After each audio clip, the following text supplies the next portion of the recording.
morning. I'm gonna try using the back.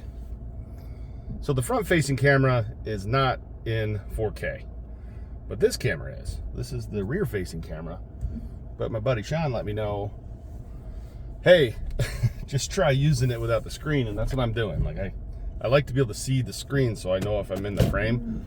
But right now I really can't, so I'm just going on trust here, and it's probably gonna take me a little while to get used to it. But good morning. I am Nate. This is Bissell Maple Farms YouTube channel, and you're in my truck. And I've got some big news.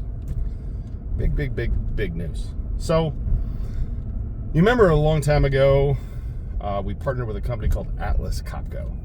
And the story goes, as soon as my wife and I bought that General Electric factory, it had an Atlas Copco vacuum pump, or I'm sorry, air compressor. It had an Atlas Copco air compressor in it.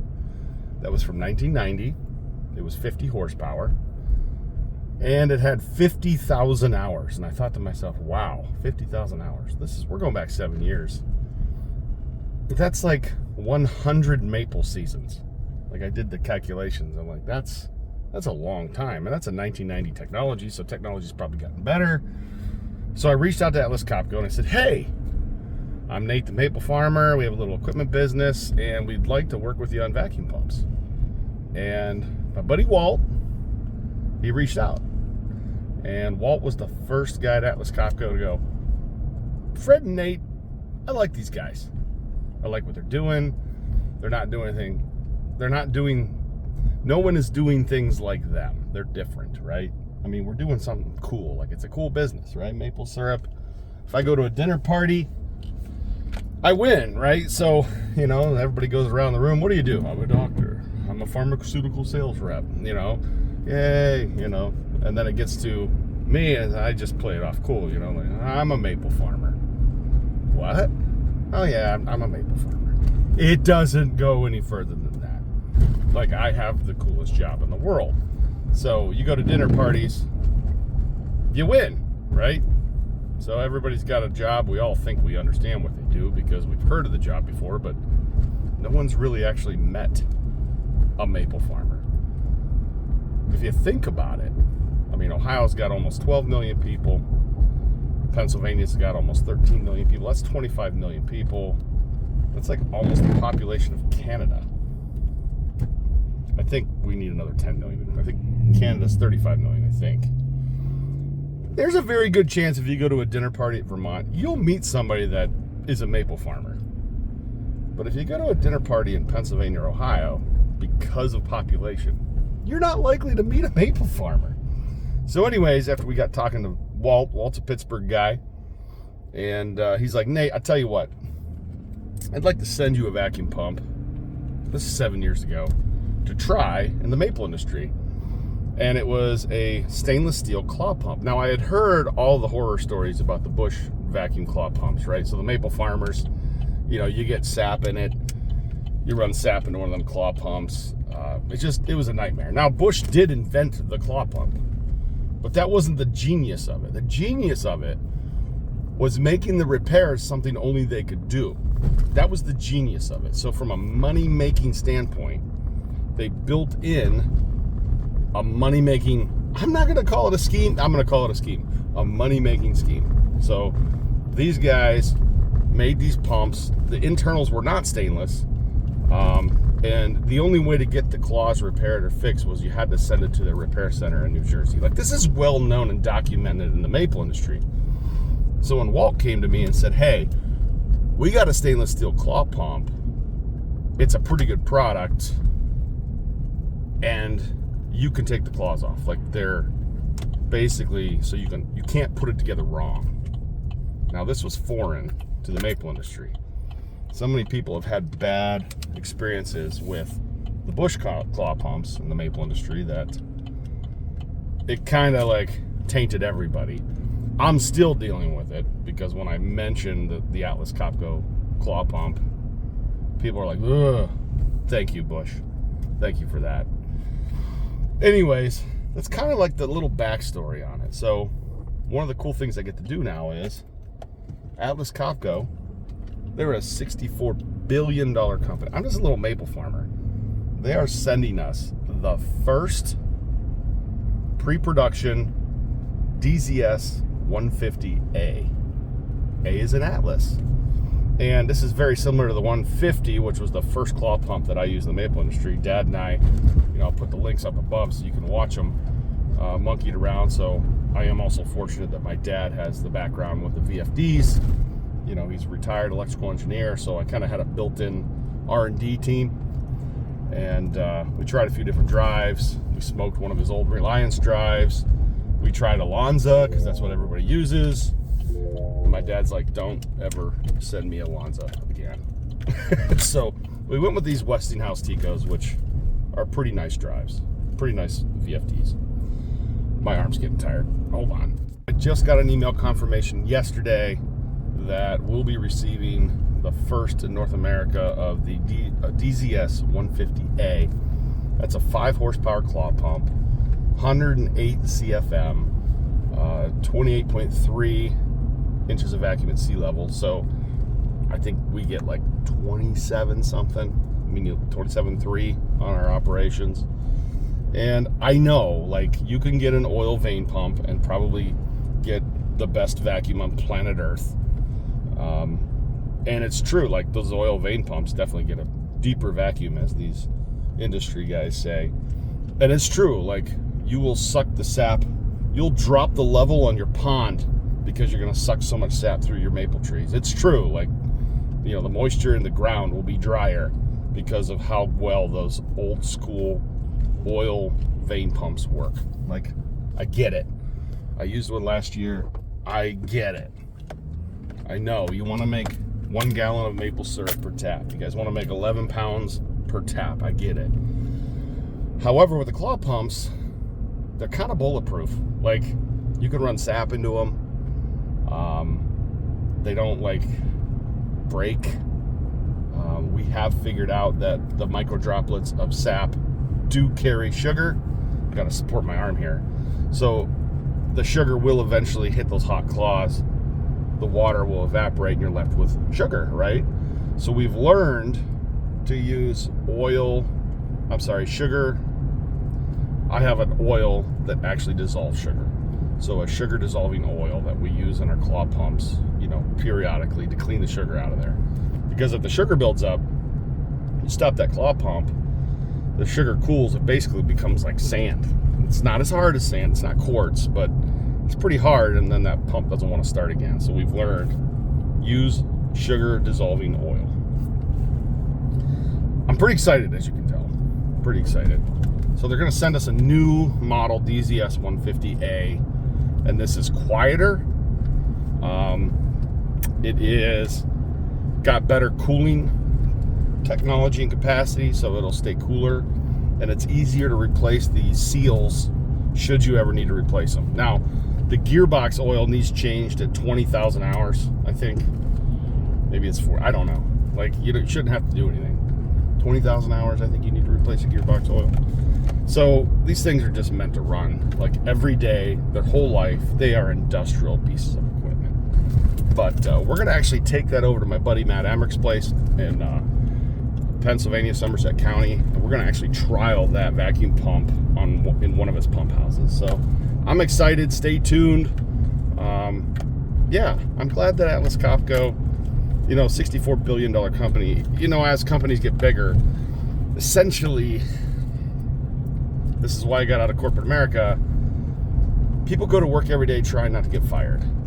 They don't really push the corporation forward. So I'm lucky that there's some people within Atlas Copco that are like, hey, this guy seems like a good guy to partner with. He's smart. He's, kind of halfway funny. He's got a YouTube channel. He's doing something cool, unique. Yeah, let's see if we can partner with this guy. And I'm all in. Like, I'm glad that Walt, we found each other 7-8 years ago, and the relationship's just kind of grown. So pretty excited about it. And I hope you kind of follow along as we put that vacuum pump to the test. So thanks for stopping by. We'll catch you at the end. Austin, you're in 4K now. Am I? Yep. It feels different. I can really tell. You can tell? Yeah. I've been walking around here in low definition all this time, and it's just so much better now. You can just see clearer. Yeah. Austin's back from Alaska. Sure am. Made it, didn't get eaten, didn't get froze. Do you believe me when I say I missed you more than your own mother? Yeah, a little bit. There's been a lot of work that hasn't gotten done in Austin. What have you slackers been doing? I don't know. Beep, beep. All right, Austin, you'll get to explain to everybody what we're doing. All right, I got the tools. We're making my wife happy. Yeah, Which, right. if my wife's happy, everybody at Bissell Maple Farm's happy. It's a good thing we got a microphone on you because the air compressor's loud, Zach's loud. Right. So why do these have an X on the barrels, Austin? They're all leakers. Leakers. As you can see, I flipped this one to set the yeah. rings. They're leaking like crazy. So there's syrup in all these, which is going to be great for you. Oh yeah, it's gonna make this process way better. Why don't you just clean them out first? That I mean, might we be could. better. What's the? Steam them? I don't know. Think steaming them? Like you're not gonna gum up your.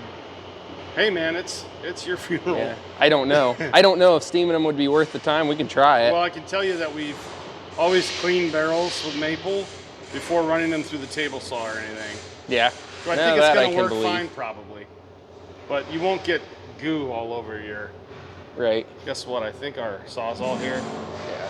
I think it's shot. Oh really? Yeah. So you didn't bring the one from the farm. I didn't.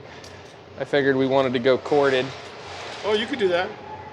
Oh yeah, I didn't see a Sawzall? battery one in there. I saw a corded one. Oh, okay. We're good then. Yeah, I'll just drag it and So this is what Austin's gonna do. This will work out well. So I can leave and Austin will make it, and boom. When you come back, it'll magically be done. Right? Okay. Did your wife have any in particular that she wanted? Like I don't give her choices. Like listen, this is all about me. I gotcha. I like this one. I like the one that's. Let's try a simple one first. I was gonna say this looks like it'd be fairly easy. Oh yeah, the semicircles. That'll be easy. Yeah. Well, easier than that. Where's the one that's got it lit? There's one that's got one lit up. Like that looks simple. Triangle, that's easy. Yeah, triangles are Except for easy. the metal's gonna suck, but this one's a simple one, and this is one. Isn't that the same one lit? No. Pretty close. It's close to it, but the eyes are a little different. Like I like this one and this one. Okay. So if you can make this one and this one and this one in the next 20 minutes, that'll be great. Next 20 minutes, yeah. So Let's start with this one. A lot of easy to looks cut simple. shapes. I mean, the metal's gonna kind of suck. Yeah, that'll be I think fine. we can cut the metal. I think so. But I would. Did you buy these? Yeah, they're right there. Oh, you had to buy them by the eaches. He didn't have a box of them, Oh, so I just said, give me all you have. I got you. Well, that's two barrels. I don't know, do you think you need to do them like he does with all the... Well, they're probably holding the stays. Yeah, they probably are. So, all right, I'm gonna let you monkey around. I actually have work to do. Okay, I gotta talk while I'm using this because Mike's got his tunes jamming and it'll throw off the, they got all sorts of things that track the music that's playing in the background. So the guys are, and gal, Jody's here, they are actually running a mixer. So I'll show you what they're doing, turn you around.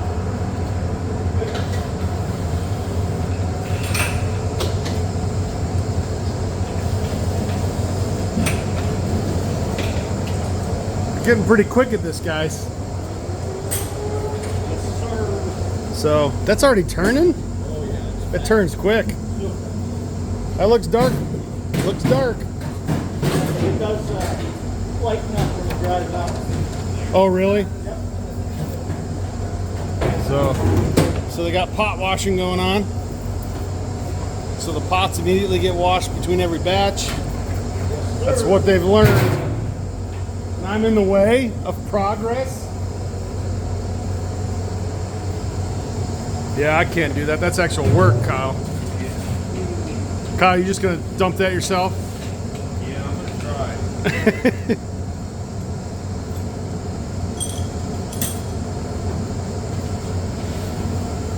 Is it on 3 or 1 and 2 or 1, 2, 3 and? 1, 2, 3. Make sure you got it before you do it. Right. Be careful. 1, 2, 3.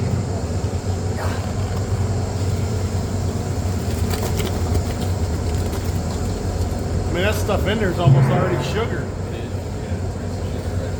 Wow. Here comes my hero.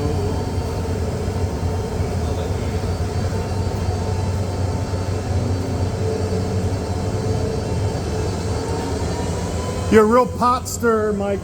Yes, sir. Wow. That is dark, isn't it? I can hear it working. How many pounds do you think you got in here?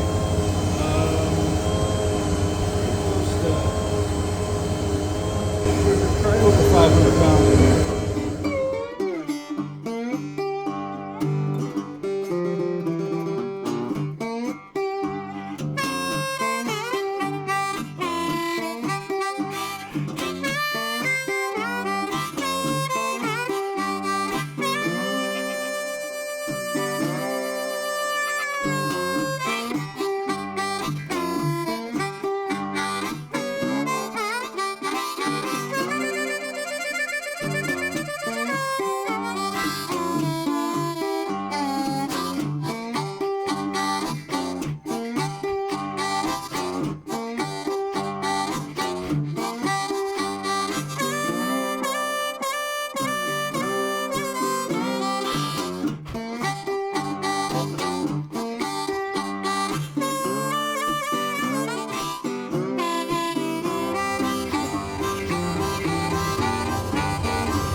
Turn this a little bit.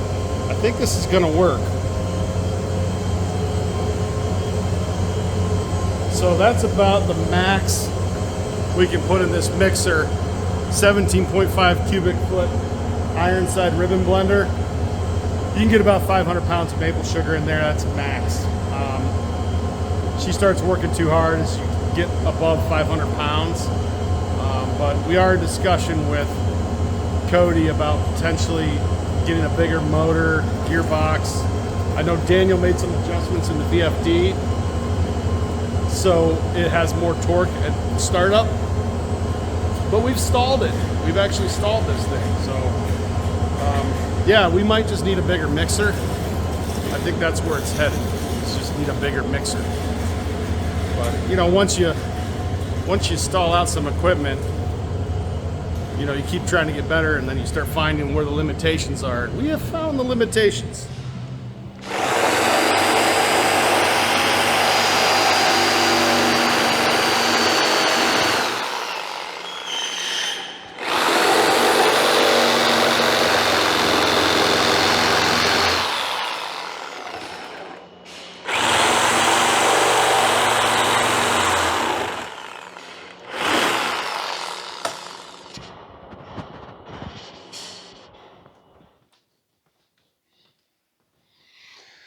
Okay, I'm going to try to explain what we've been working on. When I say we, I mean Melissa and Taylor.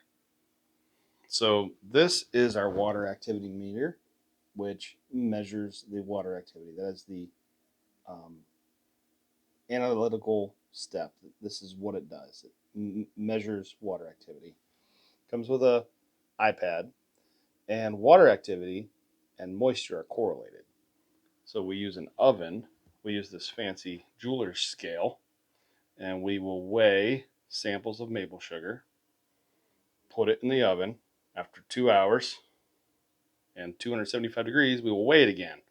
And any of the moisture, let me flip you around.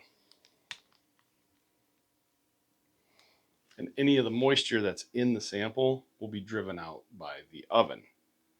That's called the dry weigh method, which is as old as, yeah, it's been around a while. I think every entry-level chemistry class teaches you this. This is supposed to make our life easier, which it sort of does. It measures water activity. So we have a specification. I'm going to take you in and show you. This is our extra oven for measuring moisture, because a little oven when we're doing a lot of samples. So essentially what the girls have done is they have done, how many samples of Way Dry Way do you think you guys have done? Honestly, I have no idea. 100? Possibly, I've kind of lost count. Yeah, it's not 0, but it's a lot. Yeah. Okay. About 70? Yeah, got it. Okay, so at least 70, moving on towards 100. They're doing Way Dry Way. The machine will give us our water activity, and each sample, they'll do multiple samples. So they'll do 3 samples for moisture content with our Way Dry Way, and what they're doing is they're building a database, a model, or I like to call it a curve. So what you'll see is on this side, you'll have your moisture content. On this side, you'll have your water activity, which is explained as capital A, lowercase w. It's actually subscript, should be down here, but whatever. So moisture activity, water activity. They're correlated. It's not a linear line. So moisture at this number right here, 1.2 equals 0.45. So we graphed it. This is not graph paper, but this is to show you how we can use water activity to measure moisture. It's correlated. And you can see it's predictable. So what we'll be able to do, it takes 2 hours to do a Way Dry Way method. And now it takes, 60 seconds to do a moisture activity. We'll get real-time data from manufacturing, so Zach will know. Also, when it comes to blending, sometimes you'll get sugar that's a little bit more higher in moisture. So the moisture content is 2.1. The moisture content of another batch is 1, and you blend it and you get 1.55. This is linear. The amount of water you have is going to be, it makes sense. You can average it. Water activity is more like, your color for TC. If you take a 25 TC and a 75 TC, you're not going to get a 50 TC. You can't take, the dark end of dark and the light end of amber and get the middle. It's going to shade a little bit more towards the dark because it's not linear. It's the same thing. You can't average water activity to get 0.42. It's going to scale or slide heavier to the higher number, if that makes sense. So the software for the Aqualab 3 will take this curve that Melissa and Taylor developed through all the testing, and it will actually build the curve so when they measure water activity, it will give you a correlating moisture. I hope that makes sense. So that's what caused a lot of the grief is we didn't know that this needed to be put into the software, into the Aqualab 3 software. We thought when it was reading moisture content that was an actual number, and it turns out it's never been built for maple sugar. So we did it ourselves. We built our own curve. Now we can give them all of the data, and if anyone wants to buy an Aqualab 3, you're welcome. We've done all the work for you. All right, so here we go. Bourbon barrel aged maple syrup. You guys are setting up the label for tomorrow, huh?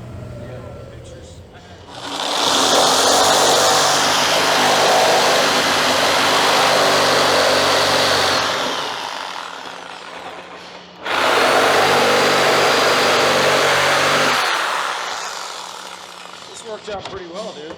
Yeah, I'm pretty happy with it.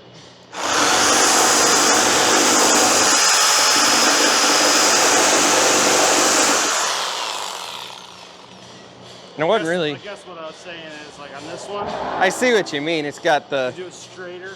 Yeah. And this one kind of. It smells amazing, though. There you go, man. I'm saying under my breath about you. Just about with this one. Got to make a couple more cuts and then we'll. Picture to my wife. Hold on. Pull that saw out real quick. Pull it out of the. There you go. She's gonna love it. Good job, Austin.